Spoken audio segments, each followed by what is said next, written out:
destruction among their enemies. The Hecatoncheires proved invaluable, hurling massive boulders with their 100 hands, overwhelming the Titans.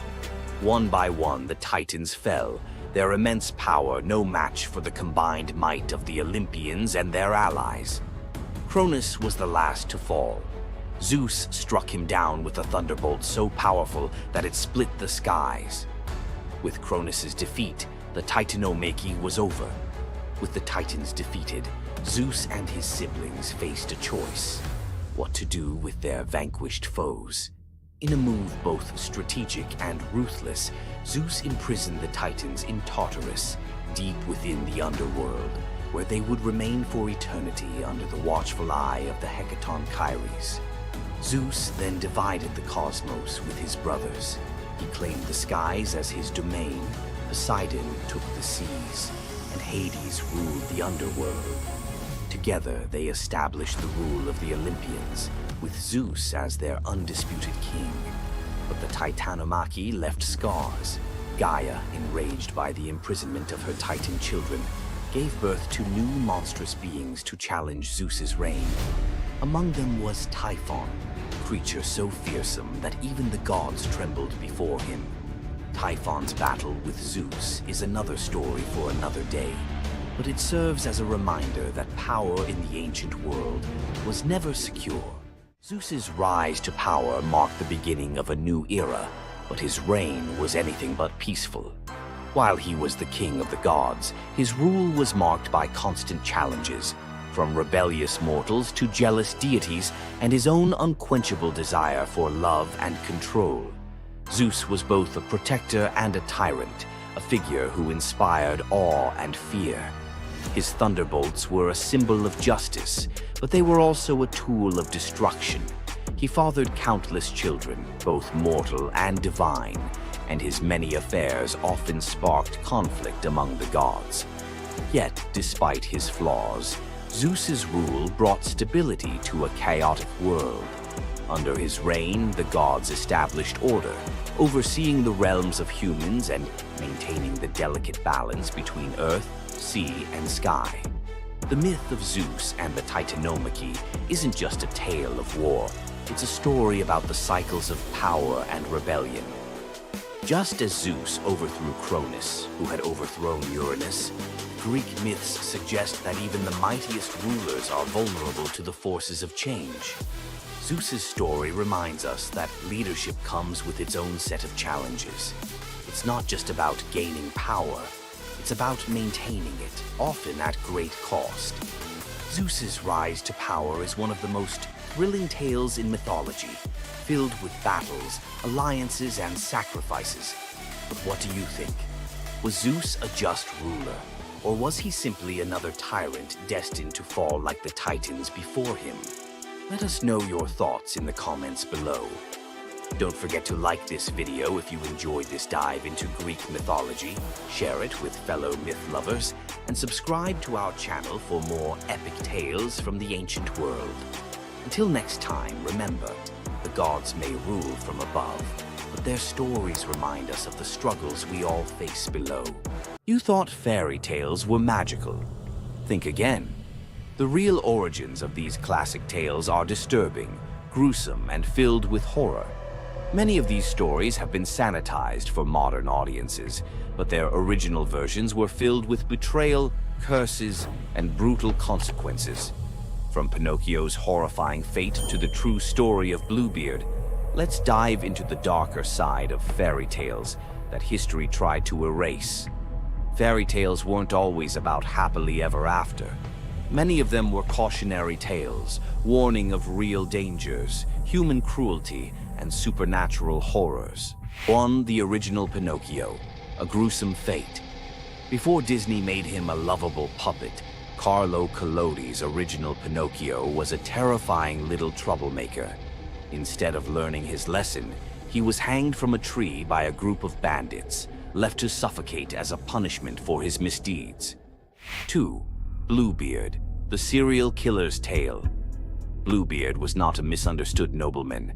He was a full-blown serial killer. In Charles Perrault's version, Bluebeard marries multiple women and forbids them from entering one locked room. When his latest wife disobeys, she discovers the corpses of his past wives hanging from hooks. He nearly kills her too, but she's saved at the last second by her brothers. Some believe this gruesome tale was inspired by real-life figures like Gilles de Rais, a nobleman convicted of horrific crimes. 3. The Pied Piper, a tale of mass disappearance. The Pied Piper of Hamelin was not just about a man who played music to lead away rats, he also took the children. In some versions, the town refuses to pay him for his services, so he takes revenge by luring all of their children into a cave, where they are never seen again. Historians believe this could be based on a real event, where an entire group of children from Hamelin mysteriously vanished in the Middle Ages. 4. Rumpelstiltskin, a vengeful trickster. In the original versions of Rumpelstiltskin, when the young queen guesses his name, he doesn't just leave. He flies into a rage so intense that he tears himself in half. In some versions, he stomps on the ground in fury, falling into a pit and disappearing forever. His obsession with taking the queen's child has led some to believe he wasn't just a trickster, but something far darker. 5. The Robber Bridegroom, a wedding night nightmare. This lesser-known grim tale tells the story of a young woman forced to marry a wealthy man. Suspicious of her husband-to-be, she follows him to his home, only to discover that he and his band of robbers murder and eat women. She watches in horror as they butcher a young girl, cutting her into pieces. Luckily, she escapes and exposes them, leading to their execution. 6. The Juniper Tree, a tale of cannibalism and revenge. One of the most horrifying grim fairy tales, the Juniper Tree tells of a stepmother who decapitates her stepson, cooks his body, and feeds it to his unsuspecting father. The boy's sister buries his bones under a juniper tree, and from the tree the boy returns as a vengeful spirit, transforming into a bird and dropping a millstone on his stepmother, crushing her to death. 7. The Girl Without Hands, a story of betrayal and survival. In this disturbing fairy tale, a poor man accidentally sells his daughter to the devil in exchange for wealth. When she resists the devil's temptations, her own father chops off her hands to fulfill the bargain. Eventually, she escapes, gains magical silver hands, and finds a happier fate, but not before enduring unimaginable suffering. Why were these stories so disturbing? Fairy tales weren't just for children. They were warnings, morality lessons, and sometimes outright horror stories meant to instill fear and obedience. Over time, many of them were altered, softened, or rewritten to make them more acceptable. Which of these dark fairy tales shocked you the most? Want to uncover more forgotten stories and chilling legends? Subscribe now and dive into the forgotten history of fairy tales. What would you do if you gave up everything for love, only to be betrayed by the one you trusted most? In the Greek myth of Medea, love led to ultimate revenge, and the consequences were deadly. Let's dive into this tragic tale. Medea, a sorceress of immense power, fell in love with Jason, the leader of the Argonauts, when he came to her homeland seeking help. Medea, who was deeply in love with him, used her magic to aid him in his quest for the Golden Fleece. She betrayed her own family, murdered her brother, and helped Jason achieve his goal, all out of love for him. Once Jason had the fleece, Medea fled with him to Greece, where they started a life together. But as time went on, Jason's love for Medea faded. He decided to marry Glauce, the daughter of Creon, the king of Corinth, in an effort to secure a more powerful position. Medea, heartbroken and furious at the betrayal, decided to exact her revenge. She used her powers to craft a poison so deadly that it would burn Glauce alive when she put on a beautiful dress that Medea had sent her as a gift. But Medea didn't stop there. In her grief and rage, she murdered her own children, Jason's children, to ensure he would suffer the most for his betrayal. The pain of losing everything she loved was unbearable, and Medea, having left nothing behind but destruction, fled to Athens, leaving Jason to wallow in his sorrow and regret. Medea's story is a tragic reminder of the destructive power of betrayal and the extreme lengths to which love can drive someone. Sometimes love is not only blind, but it can also lead to devastation and vengeance. Does Medea's vengeance leave you thinking about the darkest side of love? Subscribe for more ancient Greek myths filled with twists, power, and passion.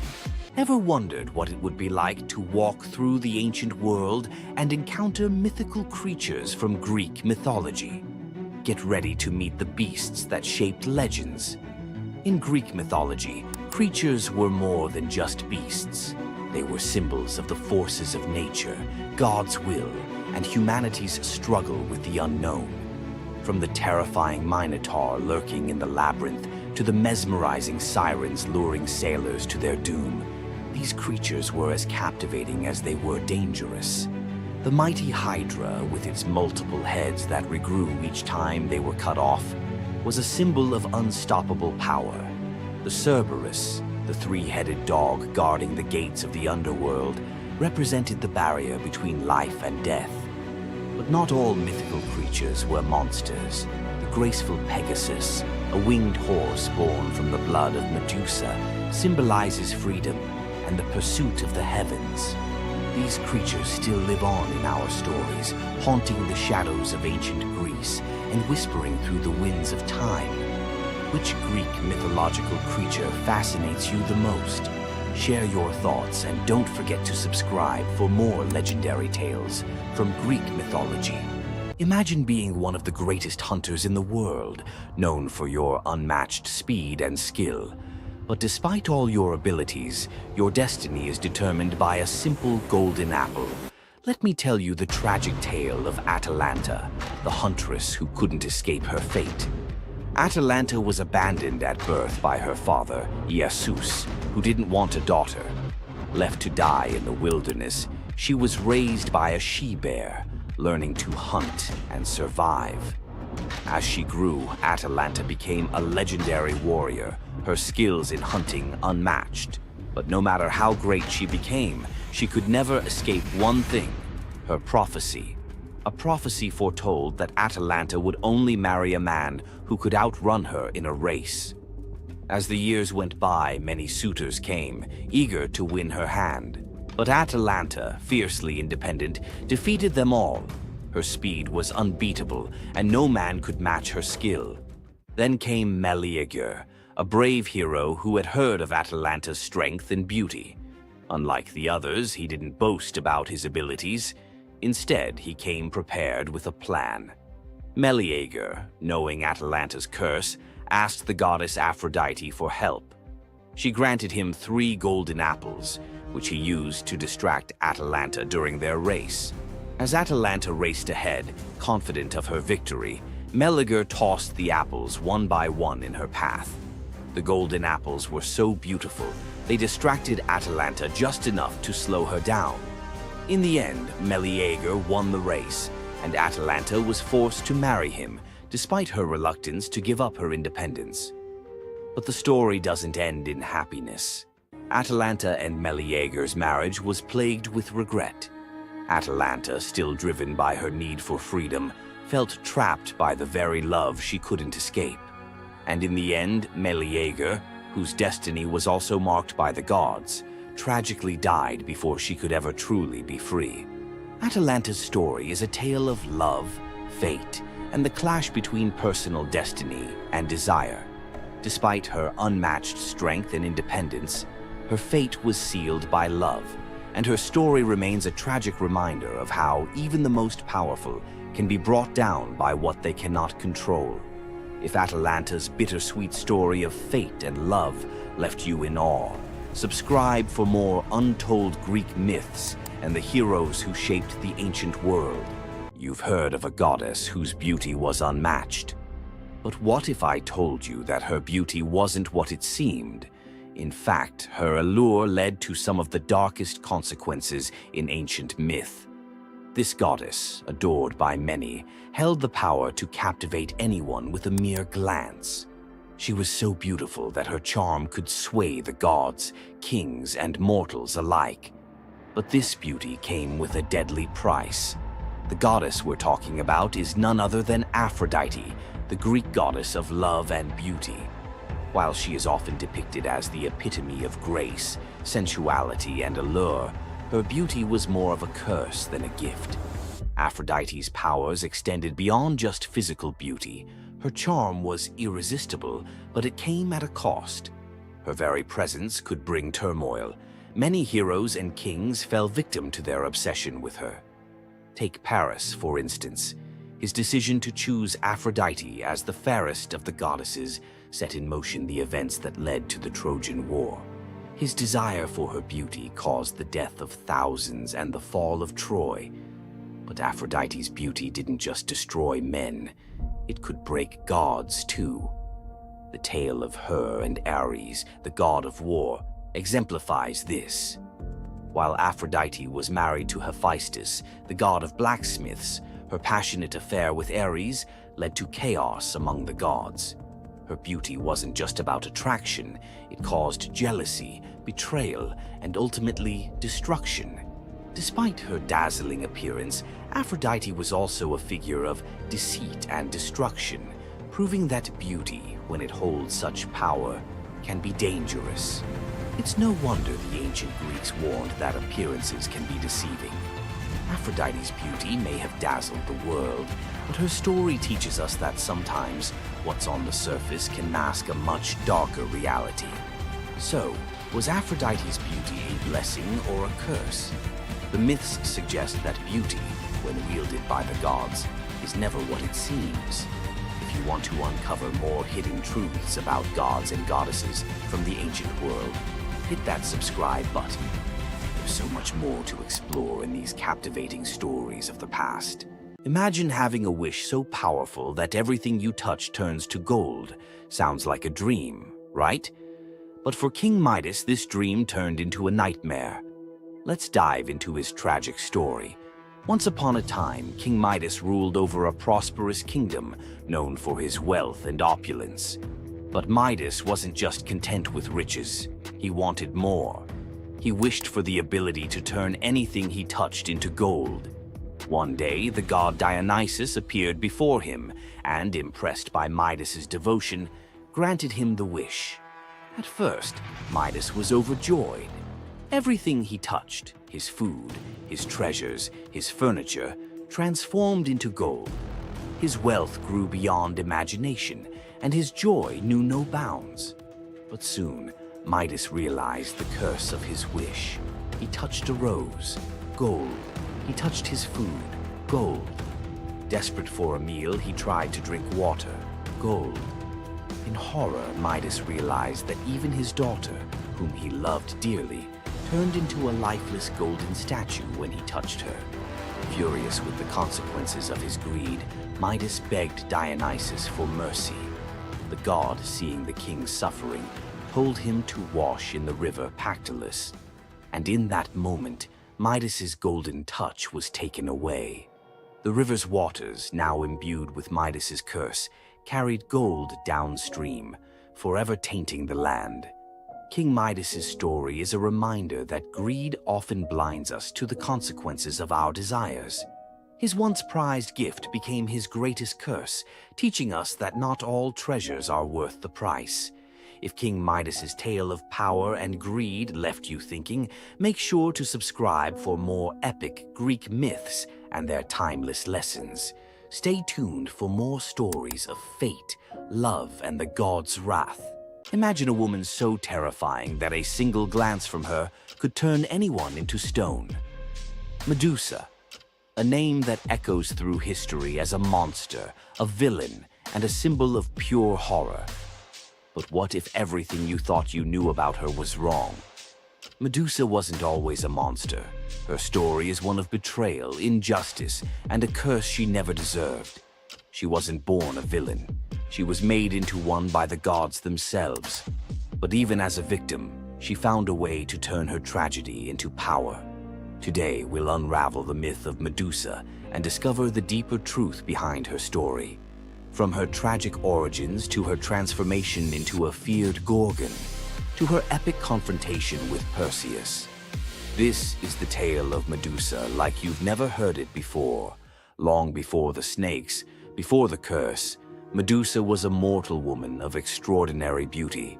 She wasn't born a monster. She was born human, the daughter of the sea gods, Phorcys and Ceto. While her sisters, Stheno and Euryale, were immortal Gorgons, Medusa stood apart as the only mortal among them. But it wasn't her mortality that set her apart. It was her beauty. Medusa's golden hair, radiant complexion, and striking eyes captured the attention of everyone, even the gods. She served as a priestess in the temple of Athena, goddess of wisdom and war, vowing to remain pure and devoted to the goddess. This is where her life took a tragic turn. According to the myth, Poseidon, the god of the sea, became infatuated with Medusa. Overcome by desire, he pursued her relentlessly, and one fateful day he cornered her in Athena's temple. Medusa, defenseless, could not escape his wrath. But instead of protecting her, Athena turned her fury against Medusa. The goddess, enraged by the desecration of her temple, cursed Medusa for what had happened, punishing the victim instead of the perpetrator. Athena's curse transformed Medusa into a Gorgon, a being so hideous that no one could bear to look at her.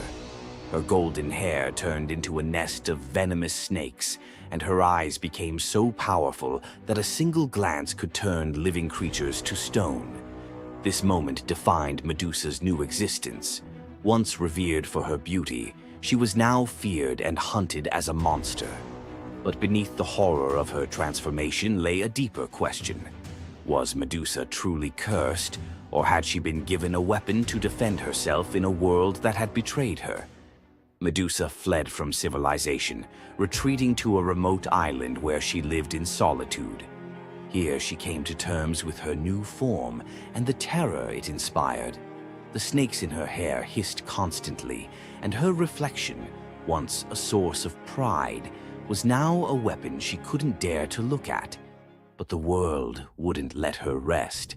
Tales of the monster of the island spread across Greece, and soon warriors came seeking glory by trying to slay her.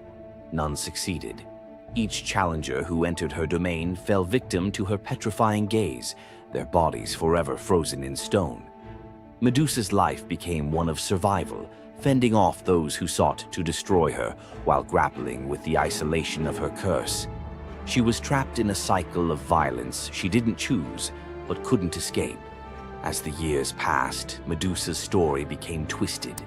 In the eyes of mortals, she was no longer the victim of a cruel curse, but a monster to be feared.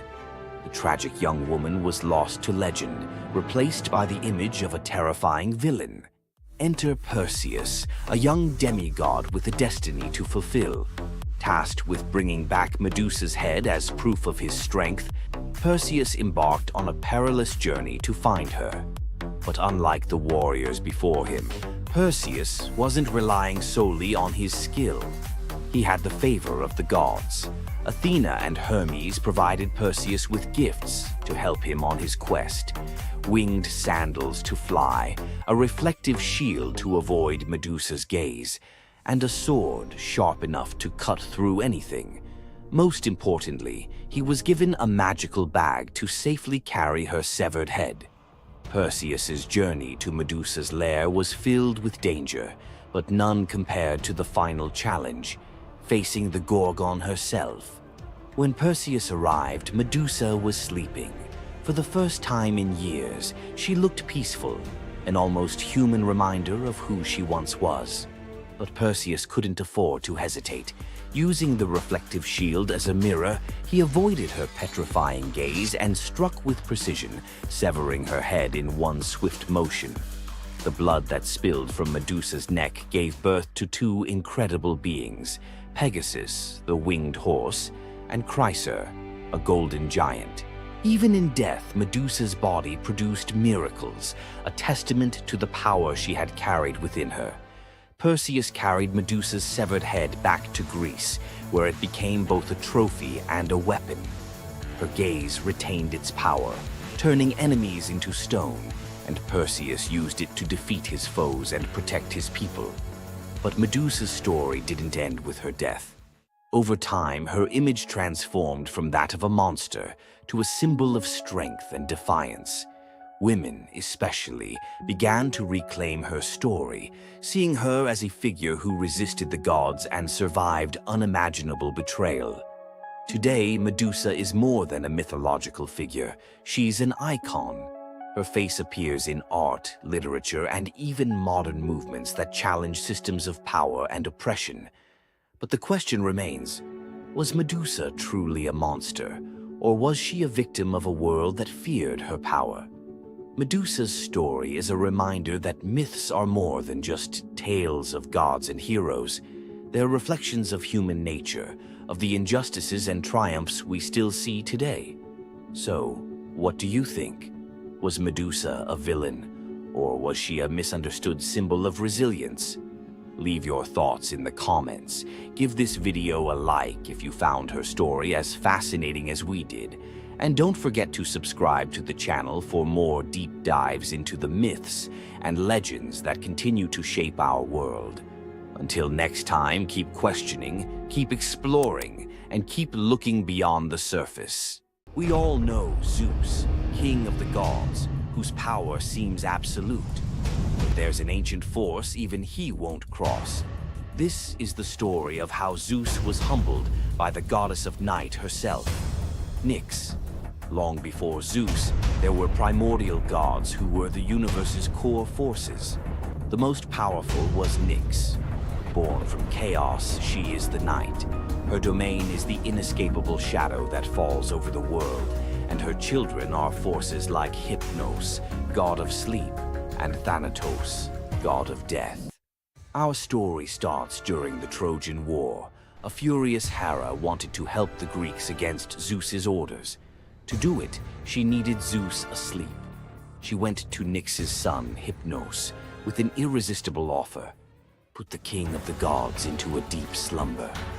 Hypnos was terrified. He'd helped Hera once before, and when Zeus woke up, his rage was legendary. He hunted Hypnos, ready to hurl him into the sea. The desperate god of sleep fled to his mother, Nyx. When Zeus arrived, he stopped dead.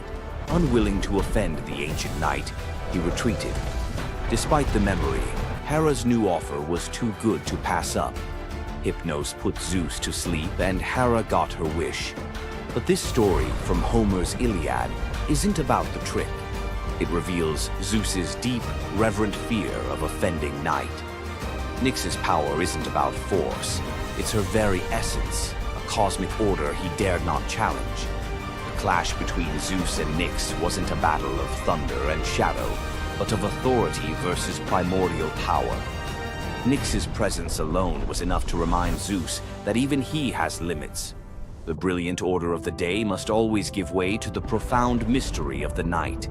If you enjoyed this trip into mythology's shadows, like this video and subscribe for more. Comment below on which primordial deity you want to see next. Centaurs, half man, half horse, heroes or savages? Think you know the full story? Wait until you uncover the darker side of these iconic creatures. Watch till the end to discover what ancient myths don't tell you about the centaurs. In Greek mythology, centaurs were seen as both wild and noble beings. They were often depicted as powerful warriors, famous for their strength and skill in battle. But what if the truth behind them was far more sinister than anyone imagined?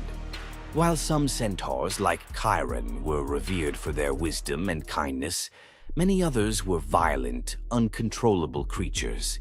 These savage centaurs were known for their drunken brawls and uncontrollable rage. The most infamous event?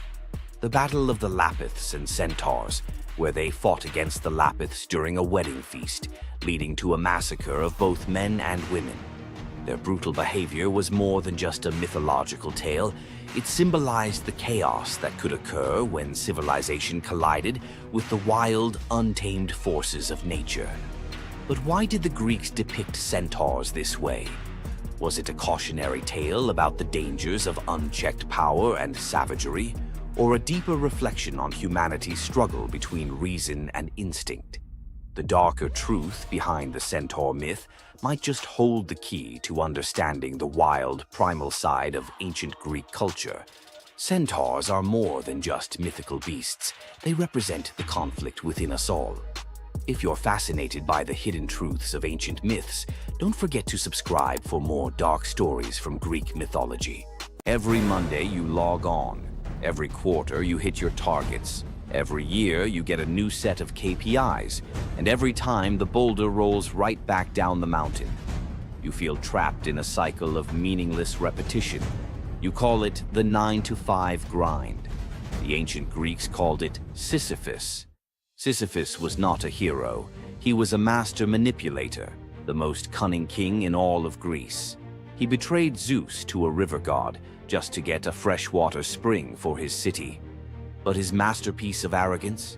He cheated death itself. When Thanatos, the personification of death, came for him, Sisyphus tricked him, binding him in chains. For days, the world was thrown into chaos. No one could die. Warriors fought endlessly without consequence. The natural order collapsed. The gods finally intervened, freeing Thanatos and dragging Sisyphus to the underworld. But even here, Sisyphus had one last trick. He convinced Hades to let him return to the surface for just one day to punish his wife for not giving him a proper burial. Of course, he never returned. The gods, finally done with his games, devised a punishment that perfectly matched his crime: eternal, meaningless effort. Sisyphus was condemned to push a massive boulder up a steep hill. He would strain, fight, and claw his way to the summit, only for the weight of the universe to drag the rock back down the moment he reached the top. It's the ultimate metaphor for the modern corporate world. You spend 3 months pushing a quarterly report. You reach the summit. You celebrate. Then the boulder rolls down, and the next quarter begins. The goal is never achieved. The progress is an illusion. You are Sisyphus. But here is the revolutionary twist, the secret that transforms the myth. The philosopher Albert Camus saw Sisyphus not as a victim, but as the absurd hero. Sisyphus's freedom doesn't come from escaping the mountain, but from accepting the struggle. The moment he acknowledges the futility, the moment he finds meaning in the push itself, in the sweat, the effort, the sheer defiance of continuing, he defeats the gods. His walk back down the mountain is not a walk of defeat, but a moment of conscious, deliberate choice. It is the moment he chooses to be happy. So, the next time your KPI rolls back down the hill, remember Sisyphus. The goal is irrelevant. The only true freedom is finding joy in the effort, not the outcome. Loki's punishment was brutal. Bound deep within a cavern, his body lashed to 3 jagged rocks with the entrails of his own son. Above him, a serpent hung poised, venom dripping relentlessly onto his exposed skin. This scene, drawn from the poetic Edda and the prose Edda, became a symbol of both divine vengeance and suffering that echoed through Norse legend. But the gods never counted on one presence: Sigyn, Loki's faithful wife. Her hands trembled as she knelt beside him, catching each drop of poison before it could sear his flesh. Her quiet devotion became a fragile shield against the god's wrath. Why did she choose loyalty over escape? The answer reveals a truth about love that endures even when the world itself seems lost to darkness. Yet before the cavern, before the venom and the silence, there was a betrayal that shook the heart of Asgard. Balder was the light of Asgard, cherished by gods and mortals alike. His laughter filled the halls, a warmth that even the golden apples of Idun could not rival. When ominous dreams began to trouble him, his mother Frigg, desperate to protect her son, secured oaths from every creature and object in existence never to harm him. All, that is, except the mistletoe, too slight, too innocent to warrant suspicion. Loki saw opportunity in what others dismissed. He fashioned a dart from that fragile branch and sought out Hoder, Baldur's blind brother. "Here," Loki murmured, placing the weapon in Hoder's uncertain grasp, "let me guide your hand." The dart struck its mark.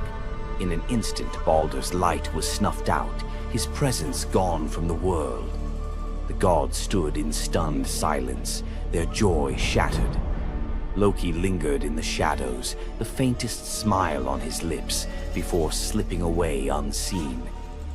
The prose Edda tells us the pyre burned for 9 nights.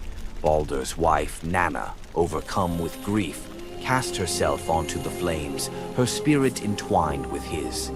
The gods heaped treasures upon the funeral bier, Odin's ring Draupnir, Baldur's own ship Hringhorni, to honor him, but no offering could fill the void left behind. The air grew heavy with suspicion. As the smoke twisted skyward, word spread of an old woman whispering to Hoder in the moments before the fatal blow. When Thor forced the truth from a trembling servant, silence fell like a shroud. Loki's name was not spoken, but its weight pressed upon every heart. The gods had tolerated his mischief, his clever lies, even the theft of Sif's hair. But this was different. The poetic Edda names him plainly: Loki, the guileful who brought it about, from which all misfortune came. Odin convened the gods to pass judgment. No mead flowed, no boasts rang out. The All-Father's single eye burned cold as he named Loki Oathbreaker and Kinslayer. Weapons gleamed in restless hands. Even gentle Friar's fingers tightened around his sword. Loki understood the gods' fury. He fled Asgard, his mind racing with schemes. As told in the prose Edda, he built a lodge in the mountains, doors on every side, always watching for his pursuers. Still, he could not outrun their vengeance. Odin's gaze found him, even in hiding. When the gods arrived, Loki tried to slip away, transforming into a salmon to evade capture in the river's swift current. But Thor's grip proved stronger than fate. Dragged back through the gates he once helped raise, Loki passed faces twisted with anger and betrayal. The gods' judgment was swift. The path ahead led not to mercy, but to a place where pain and silence waited in the damp and the dark. They forced Loki into the heart of the earth, a cavern where the air pressed cold and heavy, and every sound echoed off stone walls, slick with damp. Water dripped steadily from above, each drop magnifying the hush that settled over the gods as they set to their grim task. The stench of venom lingered, sharp and persistent, mingling with the iron tang of old blood. Odin's single eye caught the flicker of Skadi's movement. A silent nod passed between them, sealing what would come next. 3 massive boulders, freshly gouged with holes, stood ready. The gods had not brought chains or rope. Instead, they made Loki's punishment a reflection of his own chaos. The prose: Edda tells us they transformed one son, Vali, into a wolf who slew his brother, Nari. With the entrails of Nari turned to iron by the gods' will, they bound Loki fast, wrists, neck, thighs, and ankles locked tight against the unyielding stone. As the Völuspá declares, with the guts of his ice-cold son, the killer is bound. Each knot and twist was deliberate, a reminder that his own blood now held him captive. The weight of the rocks pressed into his flesh, a constant ache that would never fade. Skadi stepped forward, her presence sharp as frost. In her hands a serpent writhed, its fangs gleaming. She fixed the creature to a stalactite directly above Loki's face. "For Baldur," she said, her voice steady and cold. The serpent's jaws parted, and a bead of venom gathered at its tip. It hung for a moment. then fell. Loki's scream reverberated through the cavern, his body arching in agony as the venom burned into his skin. The pain was relentless, searing into bone, and the world above felt its echoes. Earthquakes shaking Midgard, rivers shifting, the roots of Yggdrasil quivering. The gods watched in silence, their faces unreadable.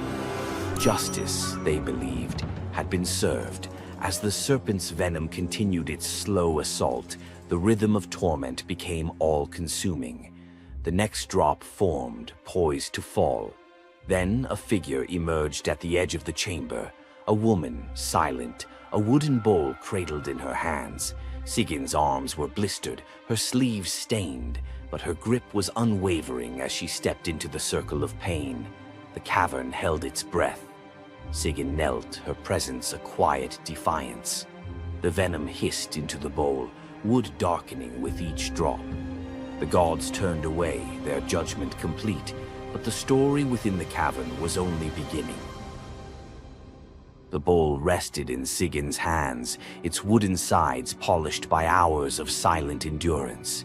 She knelt on the cold stone, skirts bunched beneath her, and waited for the serpent's venom to fall. The first drop struck with a hiss, a thin wisp of smoke curling up as Loki's breath caught in his throat. She kept her gaze fixed on the bowl, her resolve anchored by the rhythm of her task.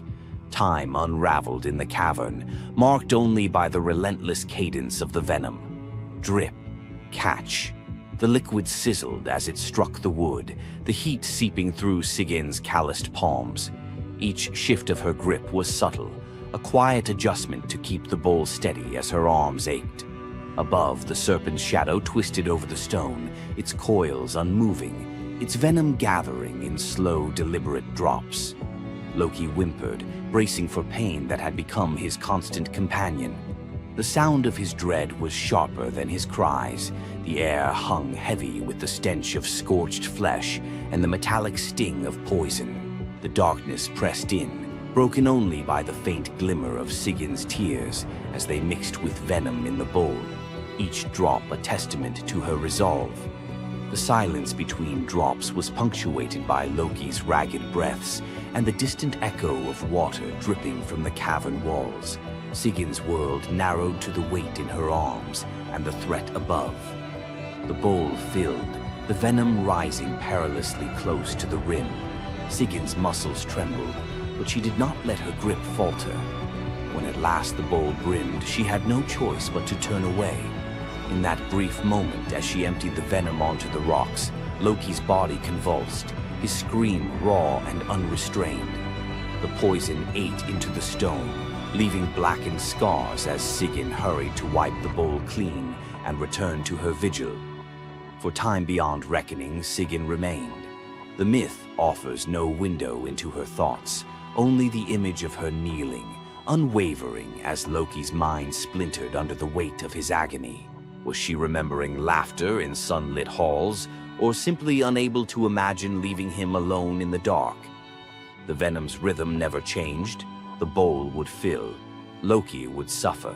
Sigyn would endure. In the hush that followed each scream, a question lingered, one that neither gods nor mortals could answer. Love in the dark was never simple. While the gods turned away, Sigyn remained, her presence reshaping the meaning of Loki's punishment.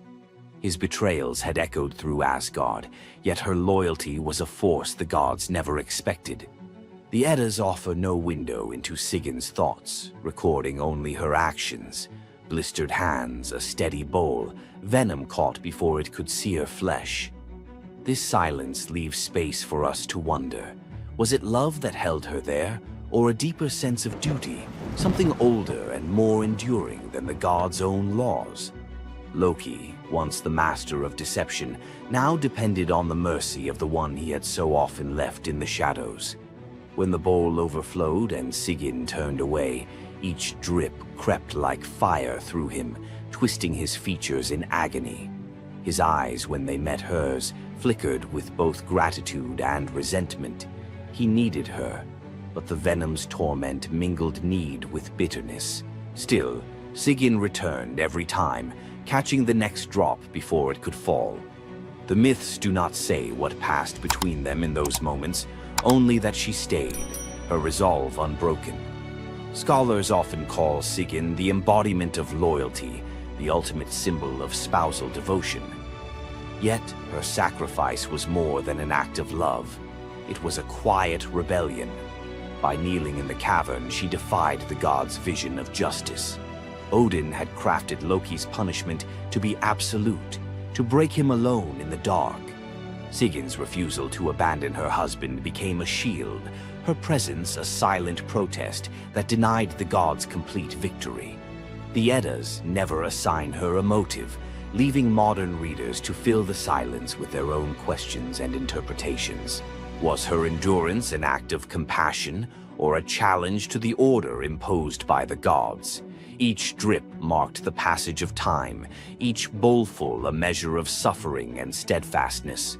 Loki's laughter, once quick and sharp, faded into broken gasps. His words, sometimes curses, sometimes pleas, found no purchase. Sigyn's hands grew raw and ruined, but she did not falter. The cycle of pain and mercy continued, unbroken. In the end, it was not just Loki who endured the gods' punishment. Sigyn's vigil transformed it, turning isolation into a shared ordeal. In the darkness, her silent defiance and unwavering love became part of the myth, a testament to the power of presence, even when the world has turned away. Sigyn's vigil stands as one of Norse myth's quiet marvels, a steady presence in the shadows, her strength measured not in battle, but in endurance beside the one the gods condemned. As Loki writhed beneath the venom's relentless burn, Sigyn's hands never wavered. The Eddas remember her not for words or deeds of glory, but for the silent rhythm of her care. Her story reminds us that sometimes love endures in darkness. Sigyn's vigil continues until the twilight of the gods, Ragnarok, whenever that may come. Would you have stayed? If Sigyn's silent strength moved you, let us know in the comments or share your favorite Norse hero below. Thor, the thunder god, woke up to find his greatest nightmare had come true. Mjolnir, his mighty hammer that could level mountains and control lightning itself, was gone. Without it, the thunder god was powerless, vulnerable, and mocked. The weapon that defined his very identity as protector of Asgard had vanished without a trace. But what happened next would humiliate him more than any defeat in battle. To get his hammer back, Thor would have to do something that went against every fiber of his warrior identity. You won't believe the disguise he ends up in. It all began on what should have been an ordinary morning in Asgard. Picture Thor reaching for the leather grip that had been at his side for countless centuries, his fingers closing around nothing but empty air. The spot where Mjolnir should rest felt cold and wrong, like a missing tooth that your tongue keeps finding. Thor's morning routine, as predictable as sunrise over Asgard's golden halls, shattered in that single moment of realization. The hammer forged by dwarven masters, the weapon that could summon lightning and level mountains, had vanished without so much as a whisper of sound. The initial shock hit Thor like a physical blow. His hand remained suspended in space, still reaching for what wasn't there. Then panic crept in, cold and relentless. He let out a blood-curdling roar of sheer rage, the whole palace trembling. Without Mjolnir, he was powerless, vulnerable, and mocked, stripped of the weapon that made him Asgard's primary defender.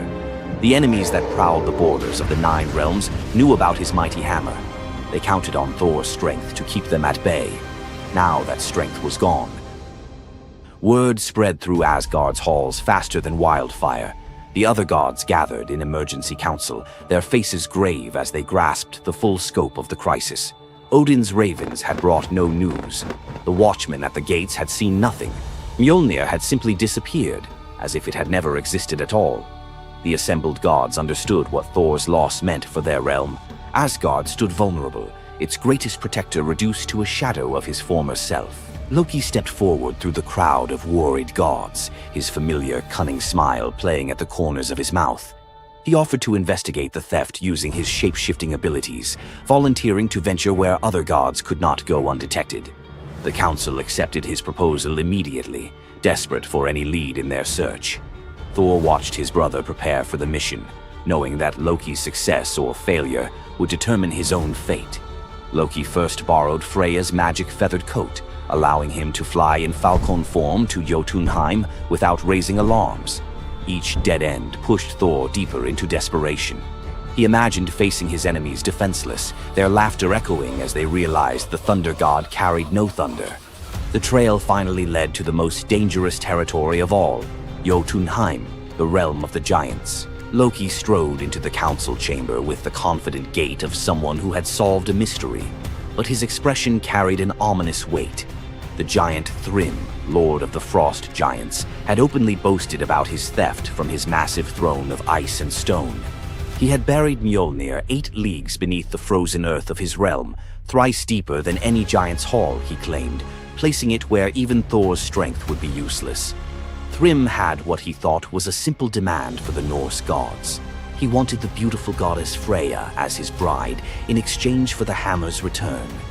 The giant had fixated on her legendary beauty and grace, convinced that possessing both Mjolnir and the goddess of love would make him the most powerful being in all the 9 realms.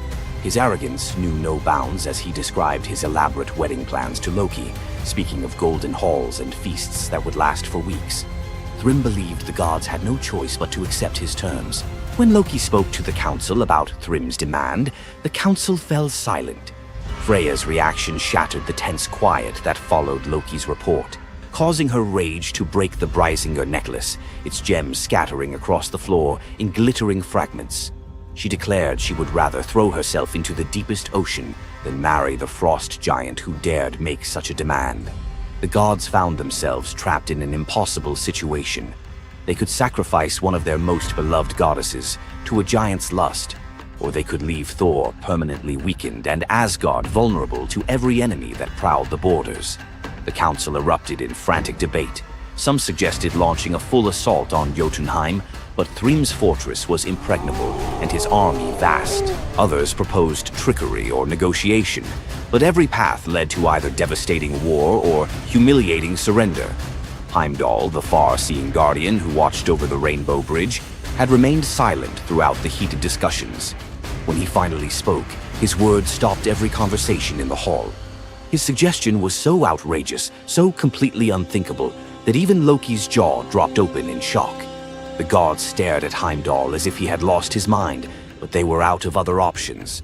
What he proposed, however, would challenge everything Thor stood for as a warrior. Heimdall's words hung in the air like a challenge to the very foundations of Norse honor. The far-seeing god had suggested that Thor disguise himself as a bride and infiltrate Thrym's wedding feast to recover Mjolnir. He spoke with calm authority, tie housewife's keys about his waist, and pin bridal jewels upon his breast.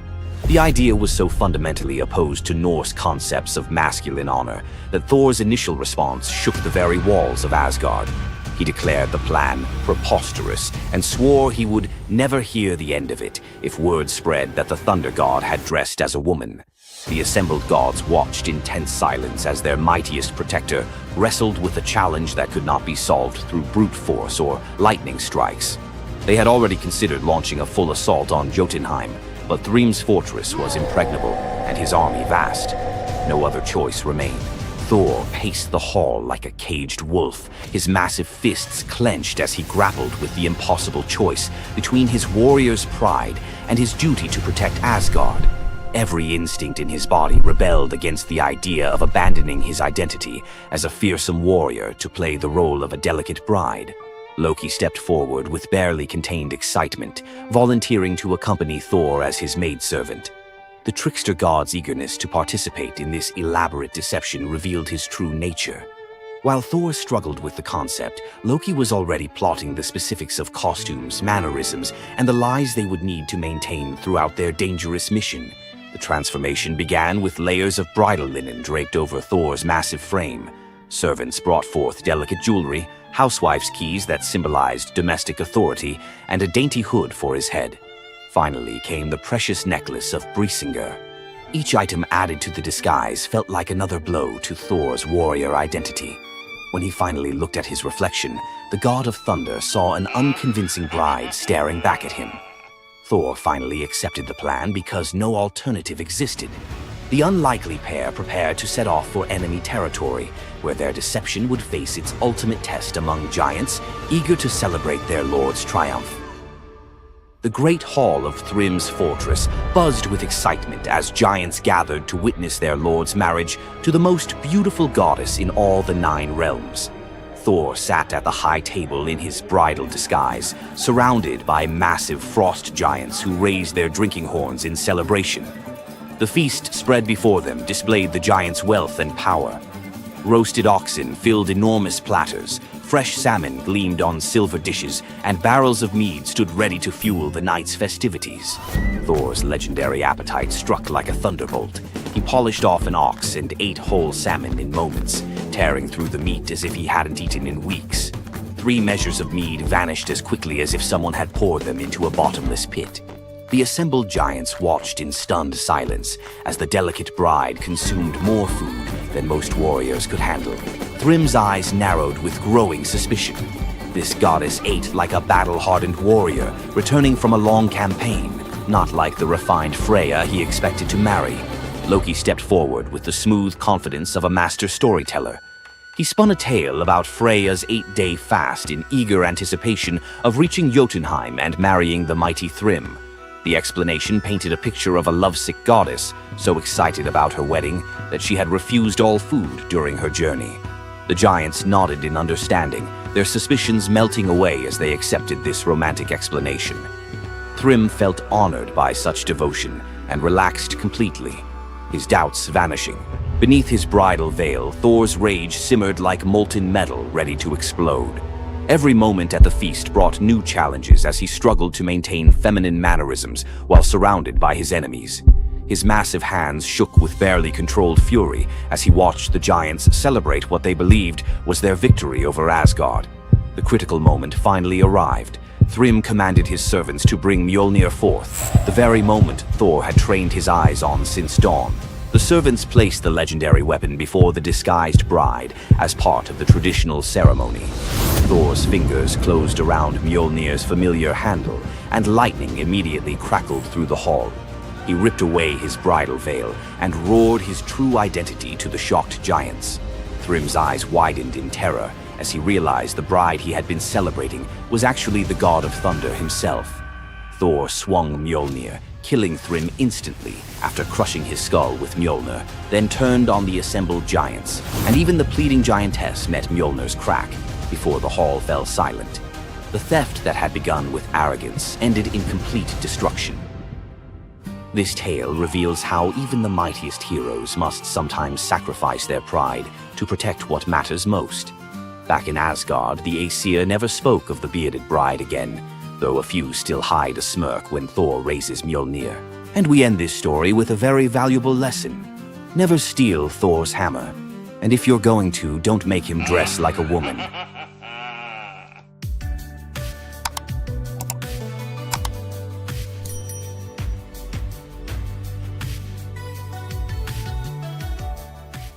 What makes Zeus, the mighty king of the Greek gods, one of the most fascinating figures in mythology? Is it his unparalleled power over the skies, his cunning strategies, or the sheer drama of his endless affairs? While his tales are legendary, there's one story that stands out: the epic battle that earned Zeus his throne, the Titanomachy. This isn't just a story of a god's rise to power, it's a tale of rebellion, alliances, betrayal, and the ultimate struggle between 2 generations of divine beings. Stay with us as we dive into the myth of the Titanomachy, Zeus's role in overthrowing the Titans, and the secrets that shaped his reign. Before Zeus became the king of the gods, his father, Cronus, ruled the cosmos. Cronus was the youngest of the Titans, a race of primordial deities born of Uranus, the sky, and Gaia, the earth. The Titans were immensely powerful, but also deeply flawed.